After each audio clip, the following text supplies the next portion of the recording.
Hey guys, it's Max Convexity. Hope everyone's having a great day. Beautiful day here in Austin. All right, let's see if I can remember to share the screen.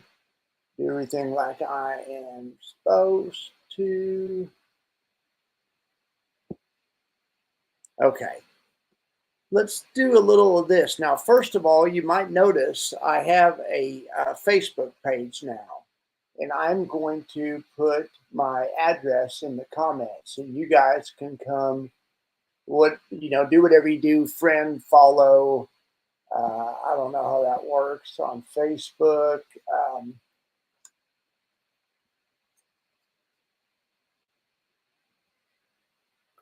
All right, I'm going to put this right here in case any of you guys are interested. All right, now let's look at the stock market. We have live quotes. That's exciting. Finally. Okay, now this is a new chart I'm looking at. This is a chart of the 24-hour markets, and so these are futures. These actually trade 23 hours of the day. Where it's green is the Asian session.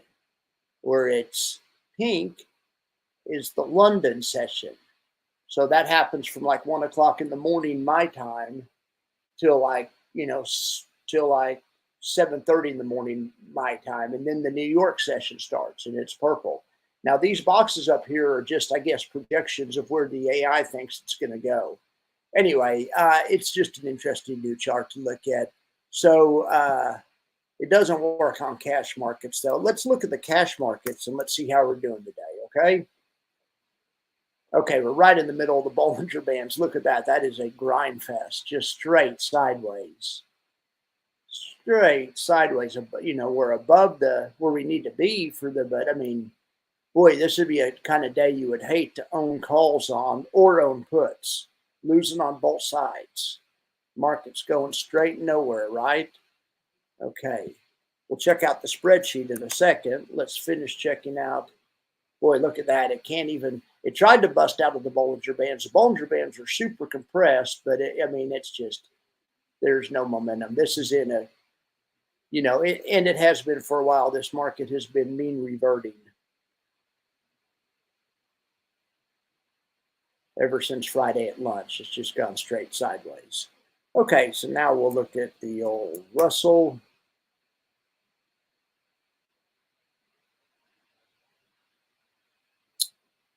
Okay, so Russell's trying to get some momentum together. That's not bad.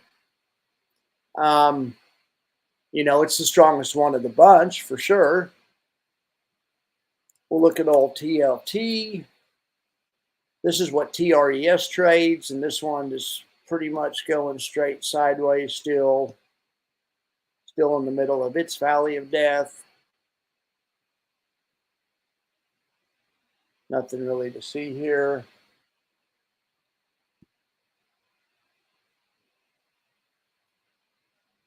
Now, you guys, I had a show today where I estimated the dividend, and that's what I came up with in case you guys were not able to see that show.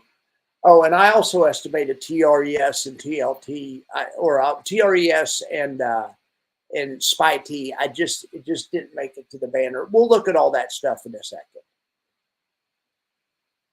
All right, so now let's look at some of these single names. Let's check out Tesla. Last time I checked, it was doing great. Look at that gigantic. It's a double gap. It gapped up Friday, gapped down between Thursday and Friday. But then it closed that gap the same day, and then it gapped up the next day and the next day. Anyway, it's great to see some bullish type, bullish gaps on Tesla instead of bearish gaps on Tesla for a change. No one's happier than me. If you guys want to leave comments, I'll maybe at the end of the video, I'll answer a few questions or whatever. Okay. So Tesla looks good. They've blown out both of their strikes. So I guess the next question is, what do they do? But like I always try to say, it means they've made max profit. It's a good problem to have for the most part. I mean, I would rather have Tesla stock right now than I'd rather have Coinbase stock. Wait, we'll see Coinbase in a second. Now, this is NVIDIA. Now, NVIDIA's blowing out its You know, the week just started and NVIDIA's blown out one of its two strikes. It also has a bunch of short calls up here at 920. So these guys are going to be all right. This is a great fun.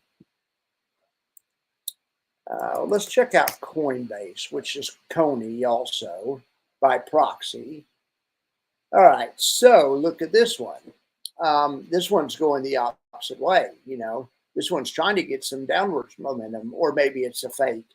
But in any event, these strikes are in no imminent danger at all, I would say, in this one. All right, so then what else do we have to look at? We'll look at Misty and Mr. Jackson. What are you doing? Okay, Jackson, get out of here. Jackson was underneath my desk. I'm in the inside studios. Good boy, Jackson. All right, be good. Be good for just a little bit. I'll get my report finished. All right, so Mr. going straight sideways. They have three strikes. None of them are in danger. They had three strikes last week. They weren't in danger last week. They were for a few hours on Tuesday, but then they backed off. You know, I wonder if the pullback in Misty's over. You can see their calls they've been selling haven't been getting challenged. They've been doing a masterful job. This is the good thing, and this is how covered call strategies can be defensive.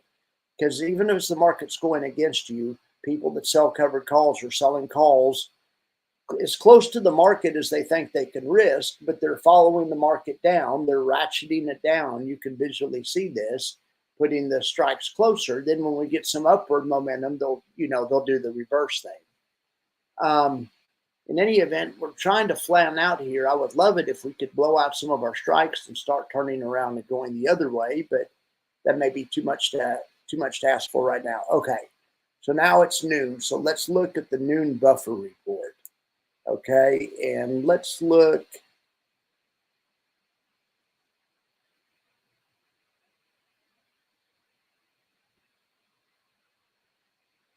Well, here's the one-day change, and I just can't get over how impressive TSLP and TSLY are. Now you can really see the TSLP with the monthly options. They do better on the upside, and that doesn't surprise us. But TSLP is probably going to get the Fund of the Day award for sure. I mean, I don't know how I could give it to anyone else. And the other ones that are up are kind of boomer stocks, Moderna, Apple, and their corresponding high yield stocks. Pretty much everything else is flat. So that's on a one-day thing. Well, let's look at a one-day index. Well, the indexes, the benchmarks are in red, right? So the NASDAQ is up 31 bips, right? Look at this, triple QI, 45 bips, outperforming the NASDAQ 31. Now let's look and see how much the triple QI is really up. See, we know to the penny how much it's really up. 55 bips. We made 87 bips yesterday. Wow, that is just incredible. Look at that, $1.1 million in extrinsic, and we're only getting 73 cents a share on this. Well, I've already made the estimate. I've already guessed 78. I guess that makes sense. It's just about the same as it was last month, though.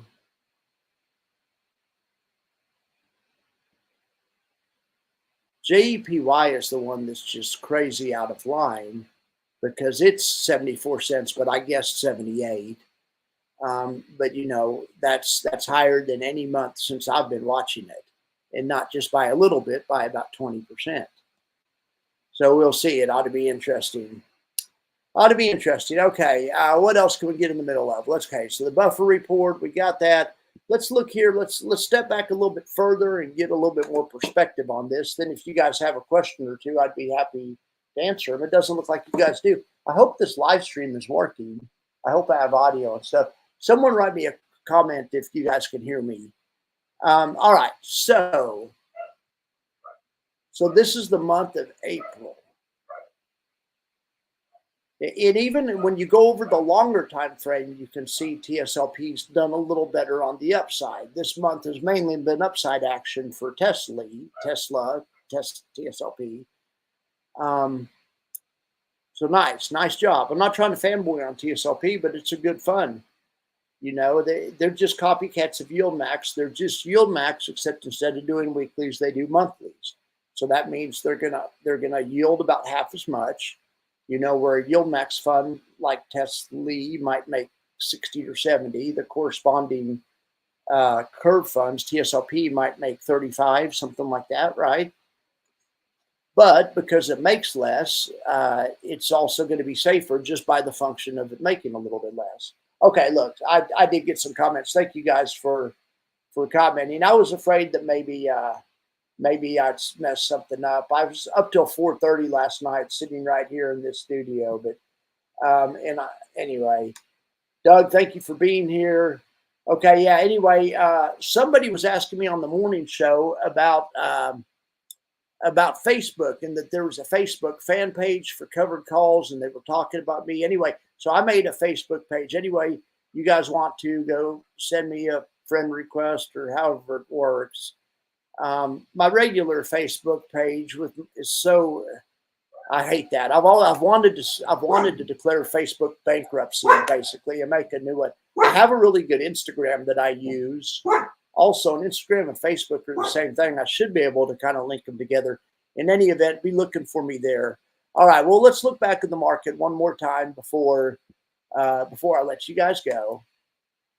I always like to check the 24-hour market and just kind of get a bigger perspective. Now, this is in the time frame that I like to trade, which is 30 minutes. So there's a lot of information on this chart. You can see multiple days.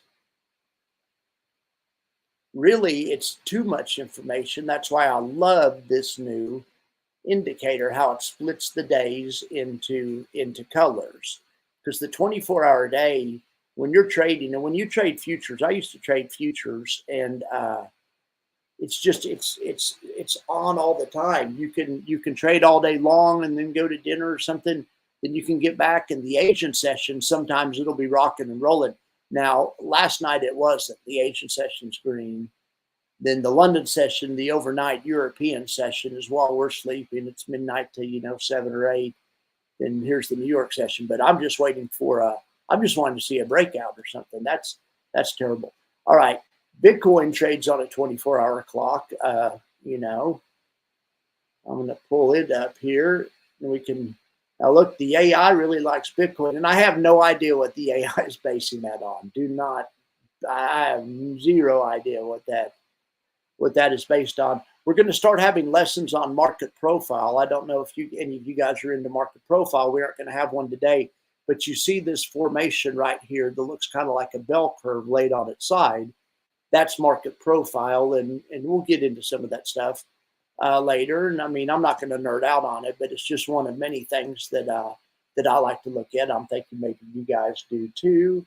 Anyway, hey CJ, did you get my did you get my Facebook thing? What's up, Top Jimmy? Oh, I just posted my link, CJ. Hang on, here I'll post it again.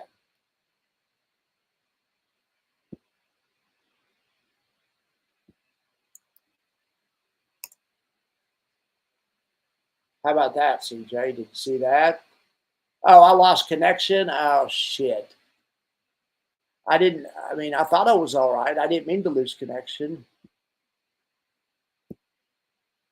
Okay. Yes, Top Jimmy. I will look at VFW. That's just like looking at the market, though, because it's just the market. But yeah, well, of course we'll look at it.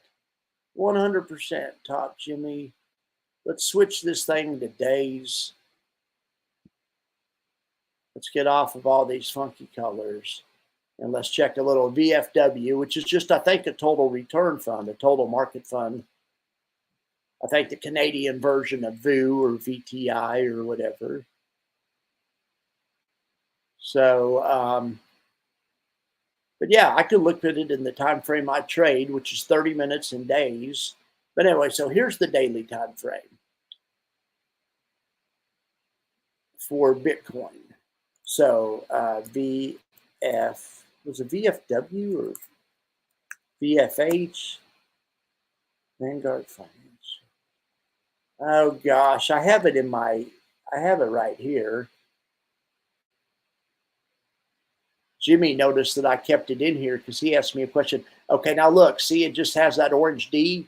These are still delayed because I didn't have enough money. I can't afford quotes everywhere, so I had to forego the overseas. And I think that's Canada. So anyway, it's not live, but VFV or VFV Vanguard Investments Canada, yeah, S&P 500. So it should mirror just perfectly. Yeah. Okay. Now, so look, but we can look at this for the. We don't have to pull up the S&P now, but this is the same chart as the S&P. I was just looking at it today. We're at the moment of truth in this pullback. The pullback, we got outside the Bollinger Band. We confirmed the way we were going, and we still had some momentum for another 2 days. Down, and could have made some pretty good money trading that. However, then there was a sharp counter rally, and we came right back to the center Bollinger. So, now's the moment of truth. If we get a close on the other side, on the top side of this middle line, and then maybe a couple of closes on the top side of this, the pullback's over. But by the time that happens, of course it's over. I realize these things. We need to figure out how to tell these things in advance. But that's how, when we get a couple closes on the top side of the 20 EMA, I'm just going to go back to I'm going to assume we're back in this stance until we get a couple closes back on the bottom side. Anyway, but here's a key place we might falter, even without that middle line right there. This level on this stock, which is the 123 level, which probably equates to something we know in the SPY. Let's switch it over to SPY, just so for the rest of us that don't trade Canadian total index funds. But no, Jimmy, I talked to him a lot in Discord, and he likes to do covered calls, and this is what he has to do it on. So more power to him. But anyway, this level, which is 495 on SPY,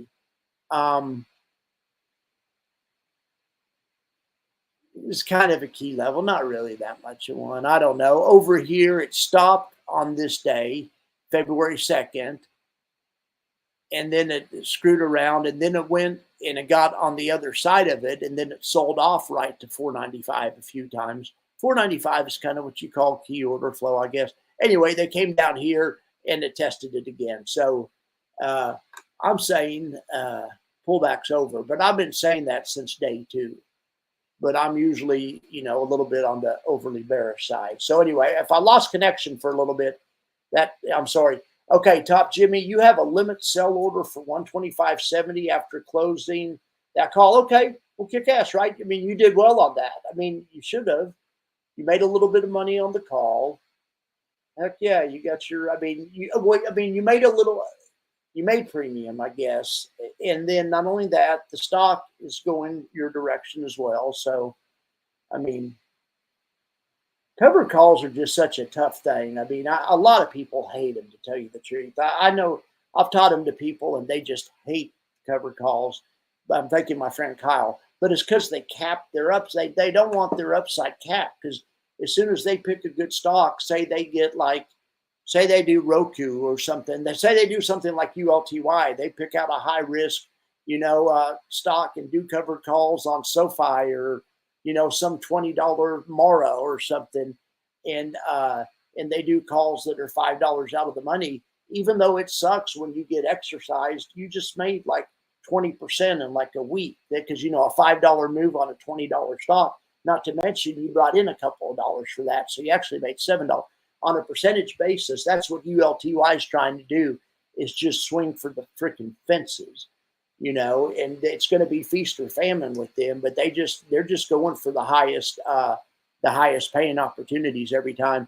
And I like their method, how they just have 20 stocks and they don't bag hold. If they have a loser, looks like they just cut it loose, which, I mean, they still have to realize the loss, but they don't keep it for the rest of their life and keep writing options like a lot of people do in the wheel, trying to get back even.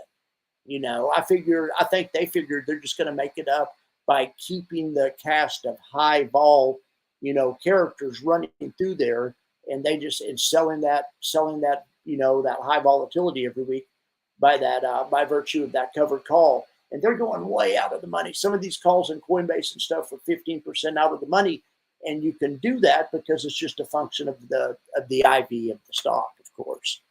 All right, so this has been a fun update. You guys, I hope everyone saw my prediction show. I hope everyone was happy with my prediction. I hope I'm not too optimistic. That one time that before I met a lot of you guys, but back in December, before Christmas, I started thinking that IWMY was going to pay like $1.20 or $1.30 dividend, which seemed crazy at the time. Now that it's done it, but at the time people were thinking that that's insane. And then so Ethan retweeted me, you know, the crypto guy that has the Grayscale mansion, and he retweeted me because he was into some of those stocks at the time too, and I got a ton of new followers. But then I figured out I figured out I did not account for the high yield tourism. I was using a straight I wasn't accounting for all the extra people that were coming in. So I wasn't accounting for the dilution because I didn't know any better because I hadn't experienced it yet at that time. Anyway, that was so humiliating whenever I had to change my estimate and oh my gosh. Anyway, I always felt so bad about that, but I've been trying to be a lot more cautious since then and use a lot better data and make sure that the data checks out. And I checked that number on JEPY, and it just, to me, it looks like it was just a good month in the collections department. So they ought to pay it to you based on what Jay said. You know, now granted, we talk about it all the time. Retire on Dividends said, you know, that he doesn't want to get paid if it loses money. And a lot of people say, well, no, I'm using this. I rely on this because I'm paying bills with it. But if this was if this was a trading account and I was trading, you guys, we all got some money together. We raised $1 million and you let me and Charles trade, and me and Charles are in there, slinging cover calls or whatever. And we had a month that was a down month. Yeah. And it was the Mike Hedge Fund or whatever. I would say, okay, guys, no, don't have a distribution this month, but sorry, too bad, so sad. Any profits, any extrinsic that did get captured would have to go to, pay for the trading loss. I mean, that's the way you would run a trading company. These aren't trading companies. They're income opportunities, kind of disguised. They kind of run like a trading company, but kind of managed more like an insurance company or an annuity, but where you're on the good side of the annuity or the insurance, where you're on the one getting the juice instead of your usual relationship with insurance companies and annuity companies, when you're on the other side and you're the one paying the juice or getting the extrinsic, sucked away. So that's why I think it's such a unique opportunity. And obviously I just love it. All of these funds have unique situations, and some of them are riskier than others. And I'm trying to be honest about them and try to find the ones that I'm not real crazy about, like Tress, and tell you guys not real crazy about that. But then the ones that I am real crazy about, like SpyT, I just go on and talk about it all the time. Or I always talk about JetQ. I go on and on about, JetQ. Lately, I've been mentioning Bali a lot when I'm talking about a gold standard or GPIX. Anyway, there's a lot of good funds out there. It's a great time to be an investor. If you guys don't have any questions, I'm going to go through the questions one more time, and then I'll probably let you guys go. Thanks, Top Jimmy. I appreciate you always hitting me up in Discord. We have some good conversations over there. Yeah, I mean, Greedy. I know all about Greedy. Yeah, okay, I see that. FOMO is such a, so the thing about investing is it would be hard enough if it was just math and numbers and that kind of stuff. But then you have to mix in emotions, and how you feel about stuff and getting fear of missing out and stuff. I'm just saying it's hard enough if it was just for the math, if that's all you had to do. And then you have to factor in, your feelings and stuff. In any event, I don't know. It's good. It's all good.